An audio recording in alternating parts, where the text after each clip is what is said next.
And I think it takes a lot of entrepreneurs. Like everyone messes around with a lot of stuff in the beginning because you just don't know what you're doing. And so in my experience, it takes about 5 years for most entrepreneurs that I know to just like find something that works. It takes about 5 years to figure out which way is north. Right? Yeah. And then it takes like another 5 years. And a lot of people, that's it. Like they restart, they go off, crash and burn. And it takes another 5 years to build something that can create generational wealth. So it's about a 10-year slug. And here's the really hard truth about it. If you have a job right now, for almost all of that 5 years, you quit your job because you don't want to work as hard as you are and you want to make more money. And as soon as you quit, you will realize that you are now going to work way harder than you were and you're going to make less money for an extended period of time.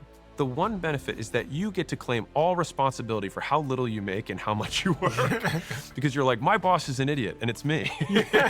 But it's the truth. And I think that in some ways, having that optimistic ignorance is actually one of the really redeeming traits of entrepreneurs. And one of the really hard parts is that the biggest jump you have to make gets so immediately reinforced from the freedom you have from being able to, chart your own path. But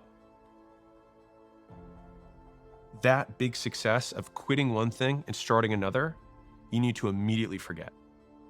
And I think that fundamentally, that is why so many entrepreneurs keep doing it, is because the first time you do it, it's the biggest rush ever. You quit your job, you do the business, and you get some first traction. And that first dollar that you make when the new business is like the best dollar ever, right? But it's such a strong reinforcer that what does it reinforce? It reinforces stopping what you're doing and starting something else.